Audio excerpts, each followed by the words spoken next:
Welcome to Tea Time with Shaylee and Amber, the podcast where we talk about all the shit that your horse wants you to know and what you can do about it. Amber is a horse trainer and a personal results coach, certified in Theta and Semitic breathwork. Shaylee is an animal communicator who also teaches communication. Both knowledge seekers with the intention of sharing that knowledge and hoping that we can encourage the listeners to do the same. Episode number 10. Finally, we've hit double digits. This conversation is so fitting for this milestone. Join us this week as we talk about generational inheritance, the stuff that we have taken on from parents in past lives, animal communication stories, and how everything ties into what some might call destiny or soul contracts. You'll definitely need a journal for this one. If you guys are enjoying these podcasts and you want a little bit more, make sure you check the show notes for the details on our membership. All right, let's go. Welcome back to our podcast. We're excited to have you guys listening in again. If you missed our last podcast, it was a horse training podcast where we talked a lot about the training aspect of horses, having empathy for both trainer and horse, and being involved in the process so that you can really understand what your horse is going through, mind, body, and spirit. And for our members, we also talked with Carrie Lake, and we had a super in-depth conversation about ego and the dream world and the connectedness and consciousness and all kinds of crazy things. And if you really want to catch up on that and check it out, we have that in our membership. There will be a link in the show notes. And today we are going to talk a little bit about animal communication and generational trauma. And I feel like today's episode is probably going to get a little wild. It might have a few directions, but Amber and I were just talking before this about how about a couple of my sessions. And so I wanted to share a little bit about them with you guys, and you can hear some different perspectives. So I guess I'll start out with saying that animal communication looks different for everybody. And there's all these different ways to communicate. Some people see things, some people hear, some people can smell things or taste things, or you can have a combination of them or a knowing. And I feel like it's very important that people know that everyone can do it, because sometimes there's this misconception that you have to have a gift, or that there's only the chosen few that can communicate to animals. And sure, some of us are more disciplined in practicing, or we have learned to fine tune things, and maybe there are some aspects that feel almost gift like, or that we are naturally born with, but you do have the ability to connect with your animal. And basically my understanding of how it works, and I love this example from Abraham Hicks, who is someone that Amber and I follow. She talks about how she channels non-physical energy, and she's like, oh, it's just like turning your radio dial to 97 FM and picking up the frequency. That is how she connects to her, I was going to call them people, but what consciousness, I guess, stream of consciousness. And so for animals, I do the same.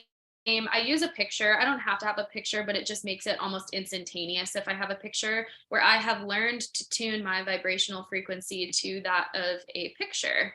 And it's interesting because I've been doing this for a while now, and I talk to my people about being very open-minded in their sessions, and that it's kind of like a back and forth, everything is open to interpretation, and there's only so many symbols that I have based on my experiences that I understand, and the animal will combine what I know and what their person knows as a collective to create a story for us, is essentially how I understand the communication happens. And I wanted to talk with Amber a little bit about generational trauma, because I'm getting a taste of my own medicine recently, especially today, where I have had to be really open-minded in my sessions, where I'm getting this information from animals and it comes to me so strongly, and I almost don't want to say it because I don't trust the information. And I'm like, be open-minded. sometimes it's hard for me to be that quote weirdo that I'm like, your dog's grandmother really went through a tough time and now your dog has anxiety. But that is what happened to me today. And I had to be really open-minded about it. So, do you want to say anything before I tell the story? I got this little download that maybe this little process that we were taken through in my refresher / training thing, where you can identify which of your senses is the strongest so that you know when you're trying to connect and tap in. Maybe that's something we should put in our membership. Maybe we'll do that instead. Yeah. But there is like a little thing we can do, but that popped in my head. I was like, oh, I need to do that. I forgot that we had talked about that. And then there was something else that popped in my head while you were talking, and I can't remember what it is. Okay, so just go. It's gone. Was Go. it about animal communication, trusting the info, being open-minded? I think, it's so random and funny that I was messing with the video on YouTube this morning, and I stumbled upon a podcast with you and Felicity, and I was listening to your podcast. And so, but I think that like a big aha moment I had when I started having more conversations with you was that about the more understanding and knowledge you have as a communicator, then the more in depth the information you can give. So if you're speaking with an animal communicator that has limited knowledge on the body or knowledge on, whatever aspect you're reaching out for clarity around with your communication. And I feel like most people are wanting to know about behavior or like physical like stuff in the body, and you think about how many communicators are actually educated enough in the body to be able to pinpoint like certain parts, right? So it was just like one of those moments when like I said, when I first started talking to you, where I was like, oh my gosh, that makes so much sense, because how can someone even receive the information or understand how to decipher it if they don't understand it themselves? You know what I mean? So you can only have a general area versus, oh, it's my digital flexor tendon, you know what I mean? So that was something where I was just like, oh, so for people that are like dabbling in or trying to connect with, and remembering that like to stay open to whatever you're going to get, even if it doesn't make sense, right? And follow the little breadcrumbs and, that kind of stuff. But that was one thing that I was reminded of like, yeah, that's why you are such a good communicator when you're identifying different stuff within the body, strictly because it's like, oh, you know so much about the body. So of course they're like, thank goodness we got her. Yeah, and I'm in this like super expansive place right now, where the body has kind of been like my heart and soul, because that is what was most important to me when I first started out, and connecting the mind, body, and spirit, and understanding, tack and feet and all of this stuff. And that has been my intention for so long. But it's just interesting to me because I have all this stuff popping up recently, where I had that horse that I told you about that he passed away, and he was like, man, it is a great time to be non-physical right now because I'm part of like the big awakening. And I still don't know what the F that means, but that's I was trying to remember the other day that I wanted to get with Carrie. Remember when I was like, well, there's something and I can't remember what it was. That's what it was. Okay. Go ahead. Okay, yeah. So yeah, that whole great awakening thing. And then I've just been like having these opportunities to talk to these animals that are helping their people expand in different ways. And I think part of it is the work that I've been doing with you, because you're encouraging me to like talk to my body parts and to like, and I've been doing the breath work and like different things to kind of open up that more spiritual side and evolve as like an energetic being. And so yeah, I kind of have two stories that I feel like I want to tell you today. The first, let's talk about the dog first, because that one was super interesting. So I talked to a dog who immediately, like when I connected with her, I could just tell. I was like, man, she's so anxious. She's sensitive to literally everything. She doesn't have a good energetic shield. She worries if she's yelled at, if like Just one of those like very ungrounded beings. And I could just tell that the energy was like very old, like it was just like an old anxiety. And when I let her, so sometimes when an animal will start talking to me like that, I will just let them go wherever they need to go. So I stay quiet. I don't say, well, why do you feel this way, or why this or why that? I just kind of like sit there. And she took me to the trash can and pulled out like a tissue from the trash can and just dropped it on the ground. And I was like, oh, that's so interesting. And the person was like, that's exactly what she does. We had to buy lids for all of our trash cans and close the doors because she goes in and forages around in there and grabs stuff, and she never tears it up. She just gets it out and sets it down. And she was like, this is an old ingrained coping skill that I developed. And I was like, okay, what does that mean? And she took me back to, this is what's weird. And this is where I was like, Shaylee, roll with it, take your own advice, stay open minded.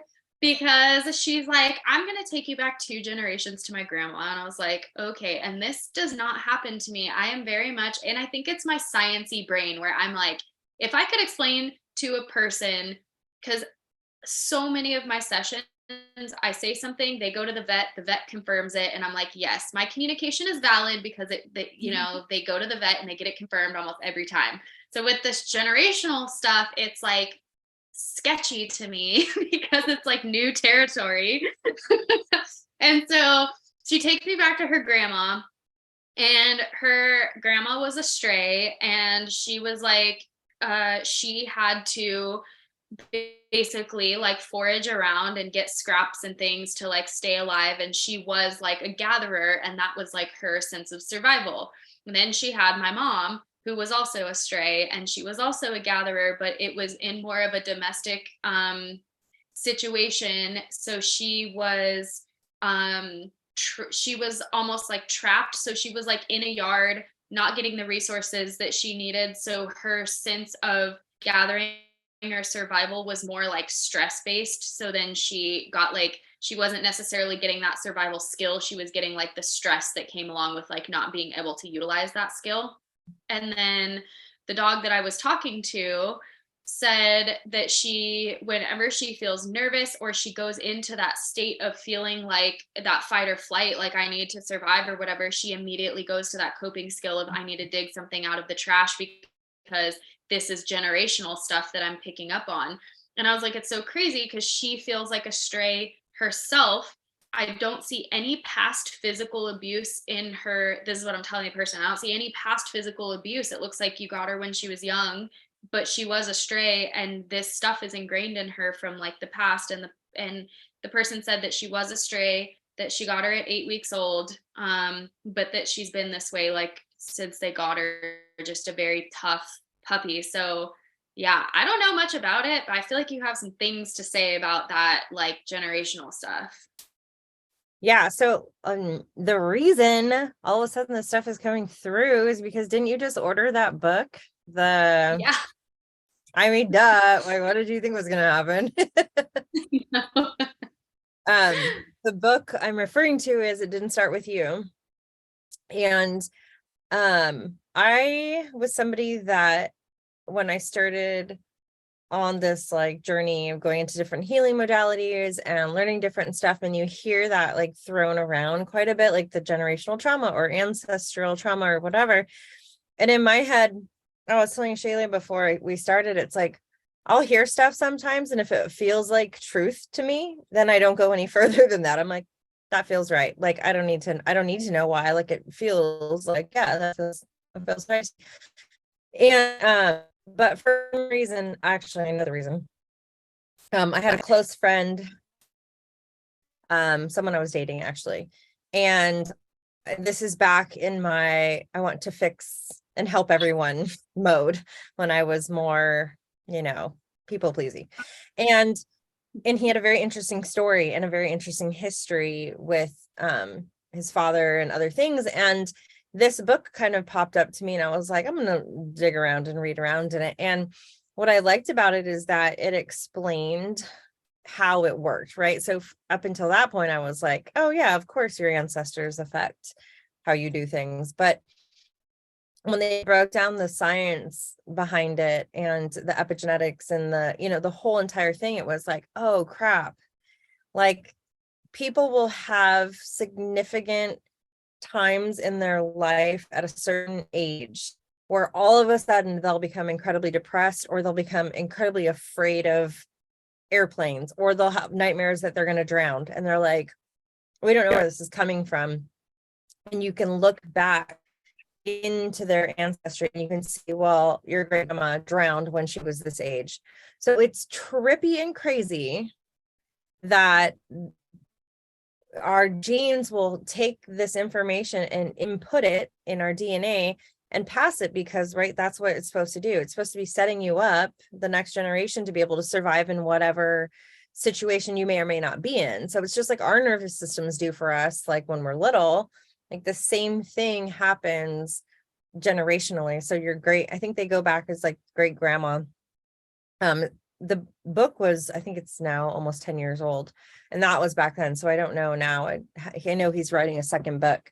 But like, then it's like, oh, of course it makes sense, right? It's like, yeah, if you're living in a space where you need to be able to have heightened senses to look and forage, of course you're going to pass that stuff on to your young, because, the mind and the body and the genetics don't know that is the circumstance. So they encourage people in the book, and he has many, many stories. He's a psychologist, where he has patients come in, and then when they look at this issue that they're having, they can go back and look at family lines and see, oh, here's the timeline.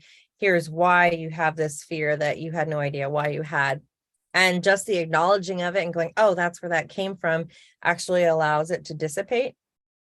And there's all kinds of other like things you can do around it, right? But like that was like the main thing for me, was seeing the actual experiments that they were doing and like proving how and why that. And I was like, oh, it makes total sense. Makes total sense. I'm like that. Yeah, that's so crazy. And like that, not to make this about me, but like how you told me to talk to my knees, because I have like all this knee issues in my life, my dog's manifesting with knee issues, my stifles, but you just saying that, like at a certain age, it's so interesting to me, because my knee issues have absolutely, here I am with the hand puppet. My knee my knee issues, they come and go, like they are sporadic. And I do think that they come from my dad's line, because my dad is like, he has always said that we've like had bad knees or whatever. And when I kind of dug into like, the whole not feeling supported thing and everything I kind of wrote in that post, I remember my dad telling me stories, like he's had like a pretty, like rocky childhood, not, he grew up back then where they kind of fended for themselves. And but around my age now, maybe a little bit younger, his dad would like drive him up into the mountains and like drop him off for a week and be like, all right, figure it out, like go backpacking, go like enjoy your experiences and stuff. And I do think there were times in his life where like he didn't feel super supported and he was in that survival mode. And when you encouraged me to like go into my body and literally bring this body part out, I had to be, that goes back to like the don't worry about how or why, just be open-minded and like see what happens, see what comes up for you. And I swear that's why I'm getting sessions like this, because you're encouraging me to be like, don't worry about how, don't worry about what's going on, like just feel into it. And like what would happen if you talk to them, or what would happen if you followed this like little track that you're on. So yeah, it's very interesting how that stuff is tied together, especially when you mention like an age and stuff. That's like very relevant in my life, I feel like, with the knee thing. Mm-hmm. Yeah. And it's a trip, because even so, my dad died when I was like 3 years old, I think. And when my kids hit that age, I had this weird, and I didn't make the connection back then, but each of them at that age, I had this weird like disconnect. And I don't even know how to explain it, other than that's also when both of my relationships to their dads dissolved. And I'm now wondering if that has something to do with it. Very interesting. But because my mom had this huge trauma happen, at that, age around where I was that age, that stuff, like, it gets passed down. And for my friend who I was sort of inspired to start to look into it, crazy significant age markers for him through his life in conjunction with his dad's experiences, like crazy. And I continue to tell him he needs to do a documentary about it, but it's wild. Wow. So it's like, so that's that validating piece where when you start to become aware of it, if you have like this overwhelming like thing that all of a sudden starts to happen, you start to look into, like, that's interesting. I wonder why that's happening. And if you dig around, sometimes you can find stuff. Even from my older son, at some point in his life, I think it was probably like 4 years ago, he started being paranoid about having a brain tumor or something wrong with his brain. And I was like, but I had already read the book. And so I had called my aunt, who I knew on my dad's side, who I known had done all of the 23andMe stuff and really researched and met and knew all the stories about all of these. And there were two of my family members on that side that had brain tumors. So it was just a trip that I was like, oh. And so I told him, don't worry, that's just your genetic coding that's telling you this is something you need to worry about, but you don't. And then like everything kind of settled down, but it was so crazy. That is crazy. My sister's kid, one of her twins, when she turned like 6 or 7, became like insanely scared that her sister was gonna die. Like, she was like always saying like, don't do that, be careful. And if she like couldn't find her in the house, and it went on for maybe like a month or two, so not like very long, where she would literally be like frantically crying or freaking out if she couldn't see her. She'd be like, she's gonna die, or she's choking. She was worried about her choking, like suffocating. It was a very specific thing. So now I'm kind of like, wow, light bulb, like that was probably that generational stuff. And then I have another light bulb right now because I had such a hard time with my mom growing up. I fought with her all the time for no reason. She was a very supportive mom. She set me up for success. She was always like, there's leaders and there's followers in the world, and you're a leader. And like, she was constantly like building me up, but I fought with her all the time. And now I'm thinking, wow, that's probably generational stuff, because she was pretty significantly emotionally and physically abused as a kid. And when I became really good friends with my mom was when I moved out when I was 18. And and that's when she left too. And all of that stuff probably went away with her own parents. And that's exactly what happened with us. Like, I moved out and our entire relationship changed for like no apparent reason. But now I know. Wow, cool. It's so wild. And then once you are like somebody who starts to run into this knowledge, and you realize you're making significant shifts in the choices. Like for me, I come from a line of women who do not use their voice. My grandma's Japanese, so raised in a culture where you're continuously silenced and there is no emotions. And, she was even at one point sold at a very young age, to a family to go work for them. Her and her sisters were all separated and sold. And I remember her telling me stories because I was with her a lot when I was little, not her. So I'm like from this maternal line of, women who don't necessarily speak their voice. They stay in relationships that aren't necessarily thriving. There's just all of this, and for me, it's like, why am I single? Because I'm choosing different things, right? It's like, there has to be somebody in the line that like breaks that cycle and makes different decisions. And then that's how you create the healing, like forward and back. Right. And a lot of people will say, well, my daughter is struggling so much, you need to talk to her, or she needs to call you. And I'm like, if you do the work yourself, that stuff shifts. And this is the part that I don't understand at all, but I've seen it happen enough times where I know it's actually a thing. If you do the work, it shifts the kids. I don't know how though. It's so wild.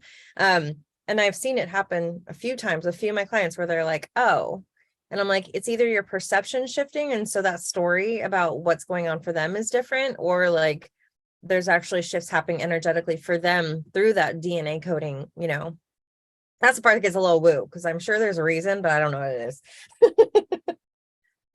Yeah, there's definitely got to be something with that, because our animals will shift when we shift our perspective or when we shift our energy.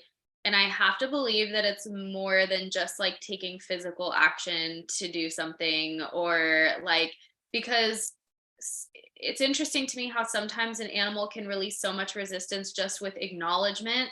And I know that they're like not, connected with us, but they are kind of like, they're not connected DNA wise, but they are connected to, I guess, just like our energy in the household or being around us. There's some deep shit happening around us and we don't even know what is going on. And it's insane how it manifests in our animals, like this dog who is getting tissues and she stopped. The lady said she stopped recently, and I was like, oh, it has to do with your husband's job. And she was like, well, he works from home now, and that it pretty much is when it stopped. And I'm like, that's so interesting. So I wonder if she had separation anxiety, feeling like alone or whatever, and now she doesn't feel like she has to look for those resources because she's yeah. And then she talked about so she showed me like a double door with a dog door, which is their back door. And she said that she knows she's not supposed to jump on people, and I see her getting scared and then running out the dog door. And the person was like, that's exactly what she does. She has a really hard time not jumping on people, and it's almost like her initial instinct is to jump over the back of the couch and run out that door, and she stays out there for like a minute or two and then comes back in. And when I asked her about it, I thought, silly me, who is stuck in this little want to be scientific about everything.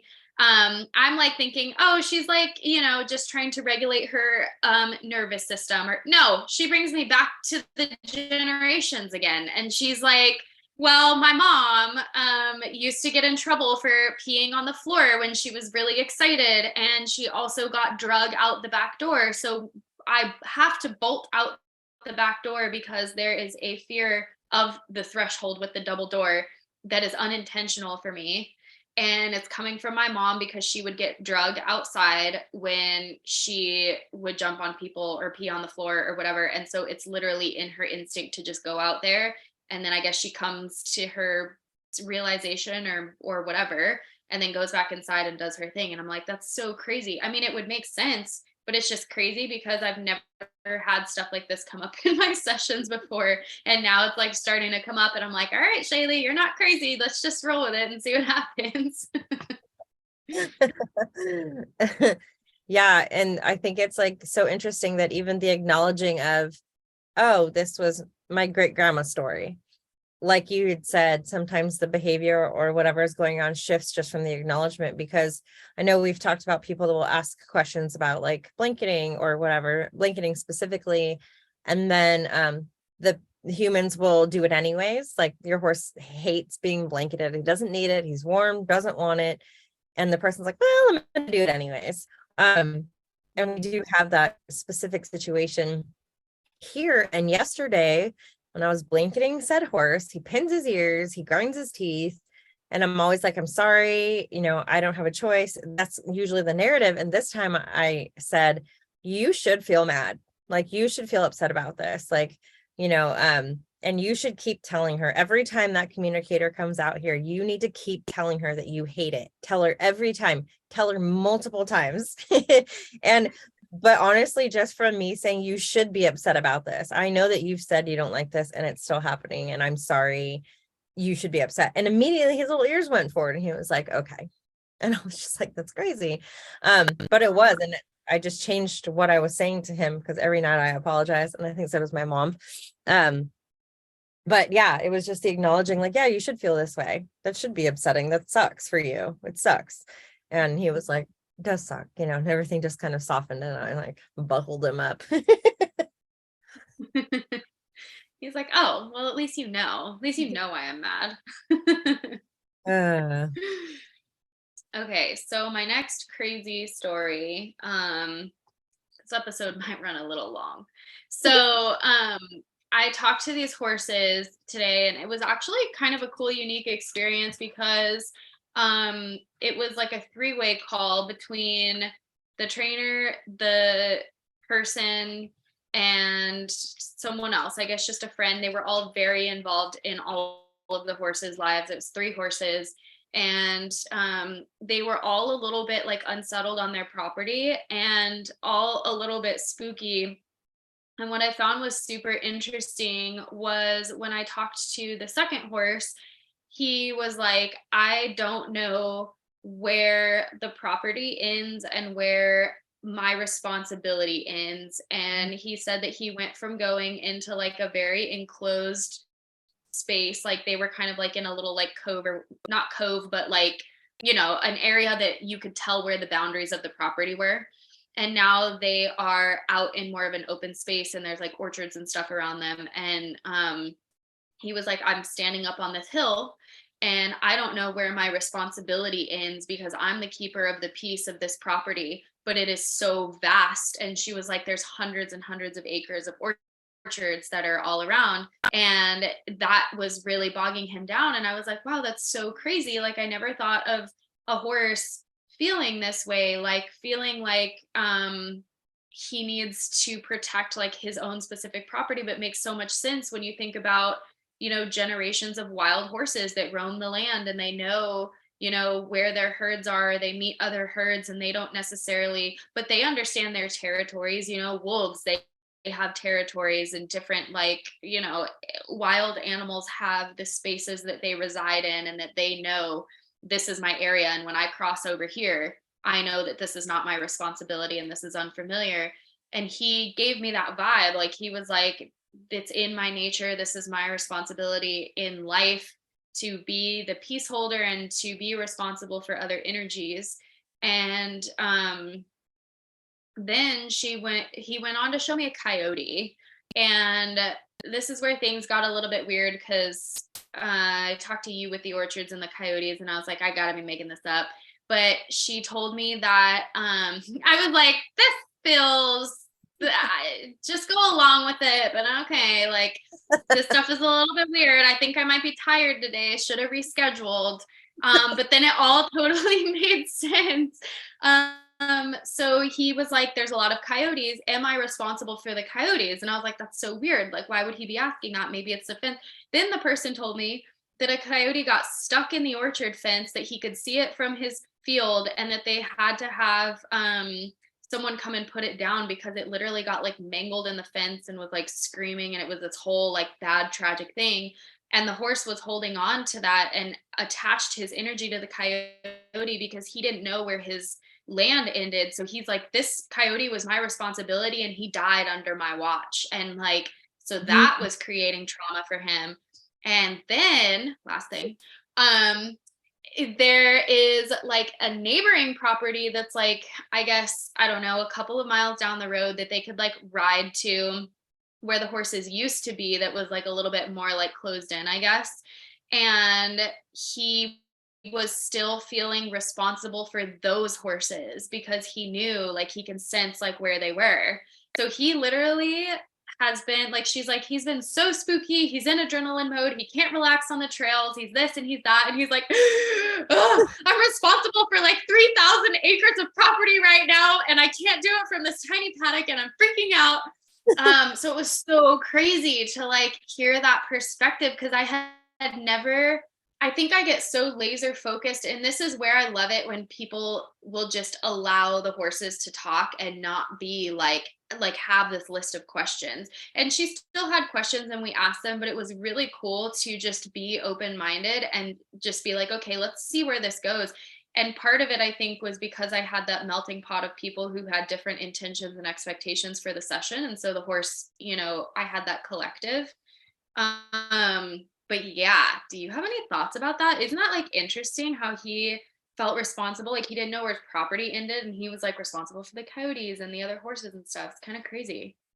Yeah, that's so crazy. And then, because I think about, we were talking about the coyotes in my field, and how Clover, my mare, I've seen her do it multiple times, so I know it's a thing where she'll watch the coyotes come through the drain down at the bottom of their pasture.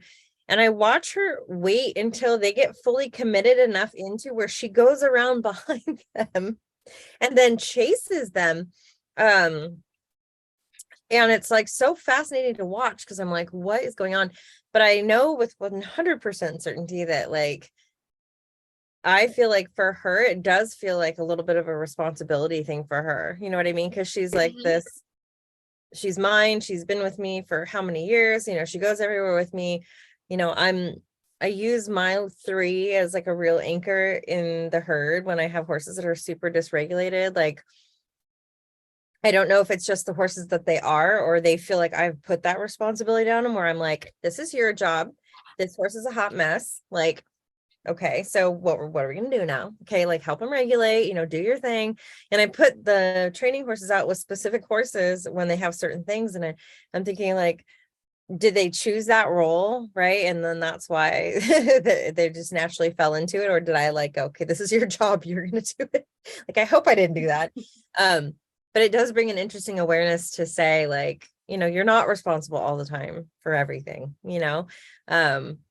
But I do, maybe some of them just take on that because my gelding, Smarty, he is literally like, I feel like he manages every horse on this property, even though he's not even in the pastures with some of them. And I switch it back and forth because sometimes he wants to go get rowdy with the boys, and then sometimes he feels like he needs to manage the girls. And it's like, but he's always got his eye on the other pasture to make sure that these geldings don't go up against the fence line. He'll chase them off, you know, and it's so fascinating to watch. But then it's fascinating to hear the perspective of the horse being like, this is too much. So like maybe being more aware of that stuff and being like, okay, today you just have to stay here in this pasture. You don't have to manage everything. Yeah, and one of their other horses is a very angry horse, and he's had some actual significant trauma in his past that he talked about that was pretty sad. But he talked about needing, like, because the time in isolation was like familiar to him, like he needed to be separated to eat or whatever and have that time to like not have the responsibility of everyone around him. And but I wholeheartedly believe that I know, I shouldn't even say I believe, I like know that they choose their roles because they tell me almost every day. Like they so like the scared dog that I was talking about before, I'm telling you, my sessions were crazy today. It like blows my mind, these animals. So that scared dog had a cat that was like near and dear to the family. They had him for 5 years and he passed away like super, super quick. And he was like, I knew that this dog was coming. I had a soul contract with, and I never used that. I told the lady in the session, I was like, I never used the term soul contract, but like, I swear this is coming out of my mouth and I just have to trust it. But he was like, I have a soul contract with this dog. This dog is like going to be essentially like what you said, like needing to break the generational pattern and to go into a family that is going to understand that about her and to care for those needs so that she's not abused, because sometimes animals that are very needy or anxious or whatever, like humans don't have the capacity to understand them all the time, you know. So she went into a family where the people understand her. And then he said, and I knew that I had to stick around long enough to where they would fall in love with her because they did not like her in the beginning and I knew they wouldn't. And so he stuck around for like a few months, or maybe it was even a year. And she was like, oh my God, it's so true. I feel really bad saying that, but we didn't know if we could handle her. And she was a lot as a puppy and we didn't really connect with her. And it really took a lot. And when they started connecting with her, he was like, all right, peace out. Like my job is done. You know, this is my soul contract. Take care of my dog friend. And she said it was really interesting because he has another dog that he lived with for like a long time and they were not connected at all, but he was like instantly bonded with her. And she was like constantly playing with him and messing with him. And like everything that she was saying, it was cool because it was like validation that he did have a little soul contract with her. And this horse that is like really angry right now, he said, I just got a sense, and sometimes I don't always know things right away, but I just got this sense that the horse was part of this. So the owner is the one that contacted me, and she sent me 3 horses, and she was like, these are all my horses, but I want 2 people to listen in because they're all involved. And I was like, okay, cool, that's awesome. The 3rd horse, as soon as I got to his energy, I was like, he might belong to you, but he doesn't belong to you. Like, he's with somebody else, or he's like got a contract with somebody else. And it turns out he's at the trainer's house because she got him in an auction, and he is attacking children and dogs, and like, he's a very angry dude. And it was really cool to hear his perspective, because he was like, oh yeah, I didn't come for you, like, you might have been the one that saw me and where it was like the vehicle for me coming here, but I came here for the trainer, because she has been a trainer for years and years and years, and she had a horse in the past that was a catalyst for changing her training, and I got sent here by that horse, and I'm changing her perspective again. Like, she's going through a massive change. And she was like, yep, that's totally true, changing the way I'm doing things. And I'm like, well, this horse is going to make you or break you, because evidently he came from this other horse that's going to change your perspective and alter your life. But so that was like his little, like, you know, whatever we want to call it, little soul contract, or his knowing or understanding of what he's going to experience here, his soul evolution. And I don't really understand how that ties into like destiny and karma. Like, I haven't gotten into a lot of that stuff. And do you have an opinion on that type of stuff? Because I don't know if I necessarily believe in destiny or fate or stuff like that, but then I also kind of do. Yeah, I'm kind of the same, because I feel like there's free will, and at any point someone can make a different decision. Mm-hmm. And whether or not, my kind of thing is like, we're here, we're learning lessons. Those lessons I feel like stay with our soul, right? And so whether or not you believe your soul goes into another body, or it goes, to hang out on the other side and help from over there, whatever it looks like. So I feel like destiny feels like it has to happen in this lifetime, and it feels too like constrictive, right? So like, if I have to learn this Mm-hmm. lesson over multiple lifetimes, so maybe destiny in a more expansive way, but then that also makes me feel like there's like a destination, like an end point. And I don't know if I can make my brain wrap around that there is an end point. You know what I mean? That Mm-hmm. you get there, right? So I think the word destiny for me is like, oh, it like short circuits me a little bit. Yeah, I have the same thing, but I just, from what I know from talking with animals, it's just so interesting, because like, there are old souls, like they have been here before and they have their experiences. And I guess we'll find out more. Let's do another podcast in like 6 months once I've gone through some of this expansion. We'll revisit it and be like, okay, what symbols does Shaylee have now for the evolution of life and the connectedness of it all? And Friday I start that deeper training with my teacher. So actually that probably that might happen. Spending a lot of time with her, diving into the body and other things that I'm like, I don't know, my like thing that I do, I'm like, feels true. That's all I need to know. People are like, but like, can you explain it to me? And I'm like, oh yes, I should maybe dive deeper so that I have words instead of just knowing it's true and making sure you should just know it. And they're like, no, that's not how this works. So it feels like that. And is that something you're going to be offering? Like, maybe you should give a better description of you and your teacher and the weird things that you're going to be doing, because what if people want to learn from you? Are you going to offer stuff later? I feel like it's just going to get integrated in. So it's my theta teacher, and I've done like 3 different levels with her. The weird stuff is that I'm diving in deeper with her is the body stuff, where she's going into intuitive anatomy basically, and she's building a course out, and she's allowing me to be a part of it.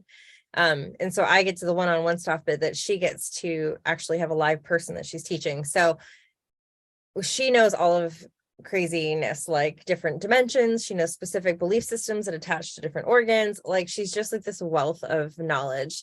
And so I get to spend a lot of one-on-one time with her over the next couple of weeks, building this course out. So I don't know. It'll probably get integrated in somewhere. I'm definitely going to do a couple little like energy type meditations that I'll share with people, probably in the tea house. But yeah, we'll see what happens. But I'm only assuming that that'll also expand our conversations and your sessions. Yeah, seriously.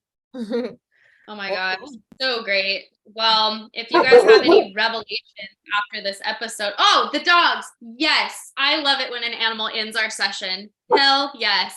the dogs end it like every time, I feel like.